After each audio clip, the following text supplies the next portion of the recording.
नमस्कार दोस्तों, भक्ति ही शक्ति में आप सभी का स्वागत है। दोस्तों, कई बार ऐसा होता है कि चाहे कितनी भी पूजा पाठ कर ली जाए, घर में बरकत क्यों नहीं होती। तो चलिए दोस्तों, जानते हैं कि ऐसा क्यों होता है। दोस्तों, जाने अनजाने में कुछ लोग पूजा पाठ करने के टाइम कई तरह की गलतियां कर बैठते हैं, जिसके कारण उन्हें पूजा का पूरा फल नहीं मिल पाता है और पूजा अधूरी रह जाती है। ऐसे में अगर आप गलत विधियों और नियमों के साथ पूजा करते हैं, तो इसका विपरीत प्रभाव भी पड़ सकता है। घर और मंदिर में पूजा करने का सही तरीका क्या है, तो चलिए जानते हैं। किसी भी देवी देवता या भगवान की पूजा करने से पहले स्नान करना चाहिए। स्नान के बाद शांत मन से भगवान के सामने आसन पर बैठना चाहिए। पूजा कभी भी खड़े होकर नहीं करनी चाहिए और ना ही खाली फर्श पर बैठकर पूजा करना चाहिए। कुछ लोग पूजा करते समय जमीन पर ही बैठ जाते हैं, जो कि बेहद गलत है। जिस तरह से आपने भगवान को बैठने के लिए आसन दिया है, ठीक उसी प्रकार स्वयं भी आसन पर ही बैठें। शास्त्रों में कंबल और कुश के आसन को पूजा के लिए सबसे शुभ और उत्तम माना गया है। साथ ही इस बात का भी ध्यान रखें कि पूजा का स्थान घर के फर्श से थोड़ा ऊपर होना चाहिए, क्योंकि भगवान अतुल्य और श्रेष्ठ हैं। इसलिए आप अपनी बराबरी में उनकी पूजा ना करें। पूजा के लिए भगवान को किसी चौकी में या फिर फर्श से ऊंचे स्थान पर स्थापित करें। इसके अलावा पूजा घर में देवी देवताओं की मूर्तियों को कभी भी दीवार से सटाकर नहीं रखना चाहिए। पूजा करते समय आपका मुंह उत्तर या पूर्व की दिशा में ही होना चाहिए। घर या किसी भी मंदिर में पूजा संपन्न करने के बाद भगवान से अपनी भूल के लिए उनके सामने खड़े होकर क्षमा याचना जरूर कर लेनी चाहिए। इससे परमात्मा आपके द्वारा जाने अनजाने में की गई गलती को क्षमा कर देते हैं और आशीर्वाद भी देते हैं। अपने बेडरूम में कभी भी पूजा घर स्थापित ना करें और रात्रि के समय अपने पूजा घर को पर्दे से ढक कर रखें और पूजा घर में काम में आने वाली सभी चीजें जैसे शंख, घंटी, प्रसाद के बर्तन, दीपक, शिवलिंग, जनेऊ और भगवान शालिग्राम को साफ सुथरे कपड़े ऊपर रखना चाहिए। ऐसा नहीं करने पर हर रोज पूजा पाठ करने के बाद भी आपको उचित फल नहीं मिल पाता है। पूजा घर हमेशा घर के ईशान कोण में ही बनाना चाहिए। पूजा घर में किसी एक देवी देवता की मूर्ति एक से ज्यादा नहीं रखना चाहिए। घर के मंदिर में किसी भी भगवान की मूर्ति 9 इंच या 22 सेंटीमीटर से छोटी होनी चाहिए। इससे बड़ी प्रतिमा घर में रखना शुभ नहीं माना जाता। बड़ी प्रतिमा को मंदिर में रखना चाहिए। शास्त्रों में ये बताया गया है कि घर या मंदिर कहीं पर भी यदि आप सूर्यास्त के बाद रात के समय पूजा करते हैं, तो इस समय ना तो शंख बजाना चाहिए और ना ही घंटी बजानी चाहिए। माना जाता है कि सूर्यास्त के बाद देवी देवता शयन के लिए चले जाते हैं और ऐसे में उन्हें जगाना सही नहीं माना जाता। इसलिए इस बात का हमेशा ध्यान रखें कि सूर्यास्त के बाद घंटी और शंख बिल्कुल भी ना बजाएं। कई बार लोग पूजा करते समय सिर्फ धूप जलाते हैं, लेकिन ये गलत है। किसी भी देवी देवता की पूजा करने से पहले दीपक जलाना बहुत ही जरूरी माना गया है।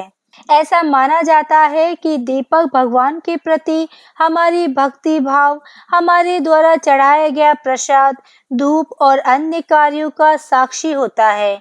अगर आप पूजा करने से पहले दीपक नहीं जलाते हैं, तो भगवान तक आपकी प्रार्थना कभी नहीं पहुंचती है। आजकल ज्यादातर घरों में अगरबत्ती का इस्तेमाल किया जाता है।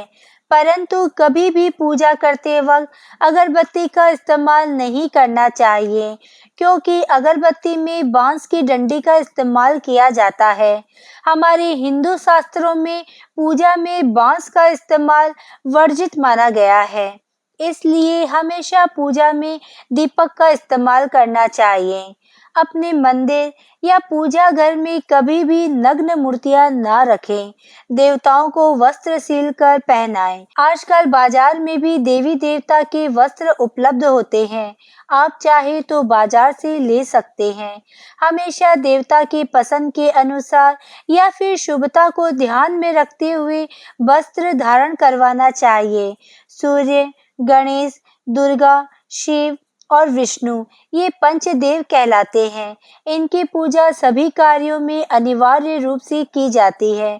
प्रतिदिन पूजन करते समय इन 5 देवों का ध्यान अवश्य करना चाहिए। इससे माता लक्ष्मी की कृपा और समृद्धि प्राप्त होती है। आप चाहे किसी भी देवी देवता का पूजन कर रहे हो, लेकिन सर्वप्रथम हमेशा भगवान गणेश को ही प्रणाम किया जाता है। किसी भी हवन या किसी भी शुभ कार्य की शुरुआत में भगवान गणेश को प्रणाम करके ही की जाती है। ऐसा कहा जाता है कि भगवान गणेश को प्रणाम किए बिना पूजा करने से उसके फल की प्राप्ति नहीं होती। बिना सिर ढके पूजा नहीं करना चाहिए। माना जाता है कि बिना सिर ढके पूजा करने से इसका पूर्ण फल आपको प्राप्त नहीं होता है। पूजा के दौरान सिर ढकना भगवान के प्रति श्रद्धा भाव को दर्शाता है।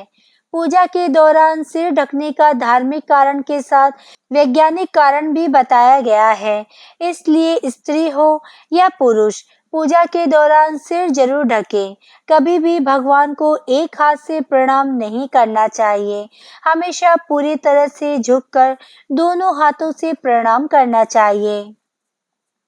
जब भी आप पूजा करने किसी मंदिर में जाते हैं, तो आपको मंदिर में जो प्रसाद मिलता है, उसे मंदिर में ही खाना चाहिए।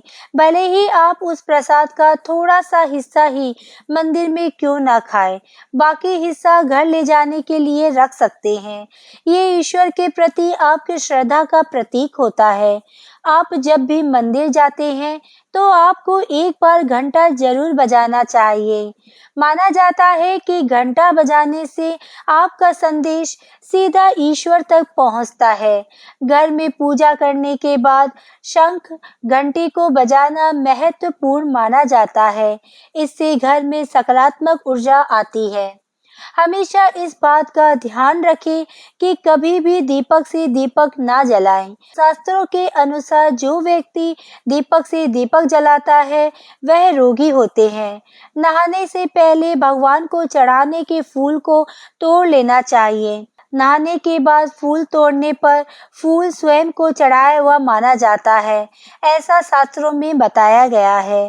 पूजा पाठ करते समय या फिर किसी भी समय दीपक, शंख, भगवान की मूर्ति या तस्वीर, सोने के आभूषण और शालिग्राम को कभी भी सीधे जमीन या फर्श पर नहीं रखना चाहिए।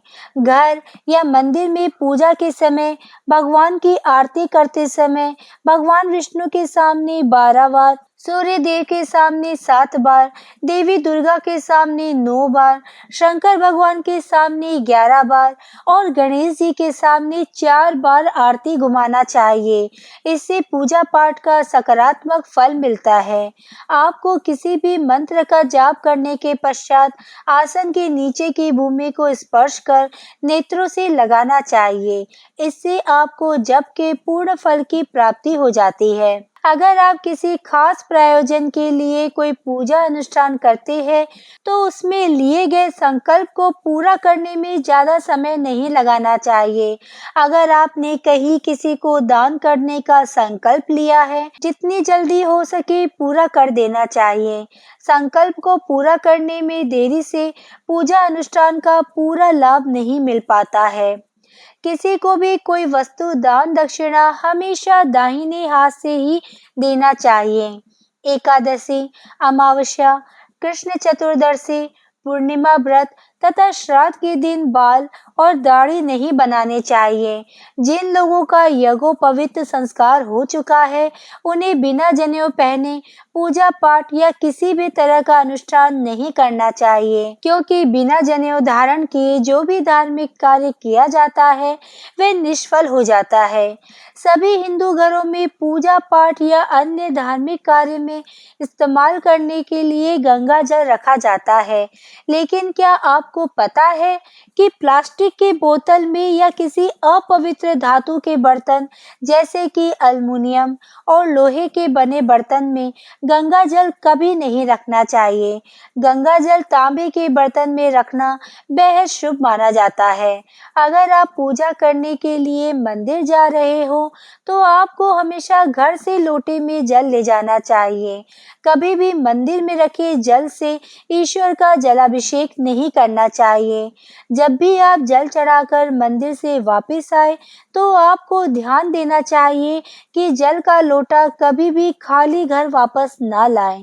यदि आप जल भरकर मंदिर में वापस लोटा लाते हैं तो इससे शुभ फलों की प्राप्ति होती है। हर रोज लक्ष्मी स्तोत्र या कनकधारा स्तोत्र का पाठ अवश्य करना चाहिए। इसे धन प्राप्ति और धन संचय करने में विशेष फलदायी माना जाता है। ये एक चमत्कारी स्तोत्र है जिसके पाठ से माता लक्ष्मी की आप पर और आपके परिवार पर सदा कृपा बनी रहती है। इस स्तोत्र की खासियत ये है कि ये किसी भी विशेष माला या पूजा पाठ की मांग नहीं करता। पूजा अर्चना करने के बाद आप इनका पाठ कर सकते हैं। साल में आप हर रोज लक्ष्मी स्तोत्र या कनकधारा स्तोत्र का पाठ अवश्य करें, जिससे आपकी उन्नति होगी और धन की बचत भी होगी। वास्तु शास्त्र के अनुसार बहुत से लोगों में आदत होती है कि खाना खाते समय पढ़ाई या काम की चीजें करते हैं। ये अशुभ माना जाता है। इस साल आप इस आदत से अवश्य बचें। ये आपके धन के साथ साथ कई चीजों के लिए नुकसानदायक साबित हो सकता है। खाना खाते ही पाचन क्रिया शुरू हो जाती है। अगर आप खाना खाते समय पढ़ाई या फिर काम करते हैं तो इससे आपकी पाचन शक्ति पर असर पड़ता है, जिससे स्वास्थ्य संबंधी कई समस्याएं उत्पन्न हो जाती है। इसलिए इस आदत से आपको हमेशा बचना चाहिए। भोजन करने के भी नियम होते हैं। भोजन की थाली को हमेशा पाट, चटाई, चौक या टेबल पर सम्मान के साथ रखें। खाने की थाली को कभी भी एक हाथ से ना पकड़ें। ऐसा करने से खाना प्रेत योनि में चला जाता है। भोजन करने के बाद थाली में हाथ ना धोएं। थाली में कभी भी जूठन ना छोड़ें। भोजन करने के बाद थाली को कभी किचन स्टैंड, पलंग या टेबल के नीचे ना रखें, ऊपर भी ना रखें। रात्रि में भोजन के जूठे बर्तन घर में ना रखें। भोजन करने से पूर्व देवताओं का आह्वान जरूर करें। भोजन करते वक्त वार्तालाप या क्रोध ना करें। परिवार के सदस्यों के साथ बैठकर भोजन करें। भोजन करते समय अजीब सी आवाजें ना निकालें। रात में चावल, दही और सत्तू का सेवन करने से लक्ष्मी का निरादर होता है और समृद्धि चाहने वालों तथा जिन व्यक्तियों को आर्थिक कष्ट रहते हो उन्हें इनका सेवन रात के भोजन में नहीं करना चाहिए। भोजन सदैव पूरब या उत्तर की ओर मुख करके ही करना चाहिए। संभव हो तो रसोई घर में ही बैठकर भोजन करें। इससे राहु शांत होता है। जूते पहने हुए कभी भोजन ना करें। सुबह कुल्ला किए बिना पानी या चाय ना पिए। जूठे हाथों या पैरों से कभी गो, ब्राह्मण तथा अग्नि को स्पर्श ना करें। टपकता नल ठीक करवाएं। नल से पानी का टपकना आर्थिक क्षति का संकेत है। टपकते नल को जल्द से जल्द ठीक करवा लें। घर में किसी भी बर्तन से पानी रिस रहा हो तो उसे ठीक करवाएं। छत पर रखा पानी और टंकी से पानी बहता हो तो उसे भी ठीक करवाएं। क्रोध और कलह से बचें। घर में क्रोध, कलह और रोना धोना आर्थिक समृद्धि, ऐश्वर्य का नाश करता है। इसलिए घर में कलह कलेश पैदा ना होने दें। आपस में प्रेम और प्यार बनाए रखने के लिए एक दूसरे की भावनाओं को समझें और परिवार के लोगों को सुनने और समझने की क्षमता बढ़ाएं। घर की स्त्रियों का मान सम्मान करें। अपने विचारों के अनुसार घर चलाने का प्रयास ना करें। सभी के विचारों का सम्मान करें। घर की सफाई कभी भी ब्रह्म मुहूर्त या संध्या काल को झाड़ू नहीं लगाना चाहिए। झाड़ू को ऐसी जगह रखें जहां किसी अतिथि की नजर न पहुंचे। झाड़ू को पलंग के नीचे ना रखें। साफ सुथरा और सुंदर बनाकर रखें। घर के चारों कोनों को साफ रखें, खास करके ईशान, उत्तर और वायव्य कोण को हमेशा खाली और साफ रखें। वॉशरूम को गीला रखना आर्थिक स्थिति के लिए बेहतर नहीं होता। प्रयोग करने के बाद उसे सूखे कपड़े से सुखाने का प्रयास करें। दक्षिण और पश्चिम दिशा खाली या हल्का रखना करियर में स्थिरता के लिए शुभ नहीं है, इसलिए इस दिशा को खाली ना रखें। आज के वीडियो में बस इतना ही। अगर आपने मुझे अब तक सब्सक्राइब नहीं किया है तो सब्सक्राइब जरूर करें। कमेंट और लाइक करना ना भूलें। इसी कामना के साथ कि आप हमेशा खुश रहें, स्वस्थ रहें। नमस्कार। स्वस्थ रहें। नमस्कार। स्वस्थ रहें।